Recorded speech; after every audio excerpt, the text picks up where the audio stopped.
ბათუმელები პრეზიდენტობის კანდიდატ გიორგი მარგველაშვილის მხარდასაჭერად ამ სახელწოდების ორგანიზაციის ოფისი გაიხსნა დღეს ბათუმში. როგორც პრეზენტაციის დამსწრე პირებმა განაცხადეს, ოფისი ქალაქში არსებულ პრობლემებს შეისწავლის და მისი მოგვარების გზებს მოიძიებს. მარგველაშვილის მხარდასაჭერის შტაბის პრეზენტაციას დღეს სამოქალაქო სექტორისა და სხვადასხვა უწყებების წარმომადგენლები დაესწრნენ.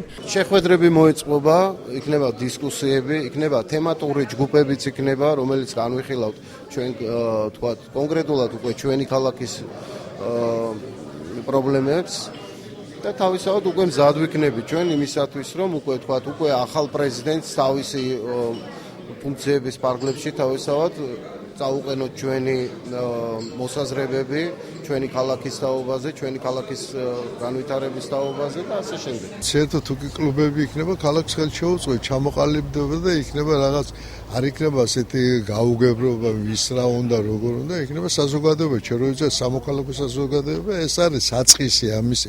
ჯერ ჩვენ არა გვაქვს ხო ეს სამოქალაქო საზოგადოება, უბრალოდ არის საზოგადოება ესე ამორფული, გაუკვირველი და ასეთ კლუბები თუ იქნება, კი გასაგები იქნება. რაც მეტი კლუბი იქნება, ეს კომუნისტები ამას აკეთებდა რაღაც კავშირებს ეძახდნენ, მწერალთა კავშირი, ჟურნალისტთა, ათასნაირი კავშირი.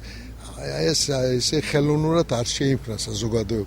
ეს ბუნებრივია უკვე, მიყრიან ხალხი თავს, ქალაქელები და რაღაც იდეისიბლი ერთიანდებიან.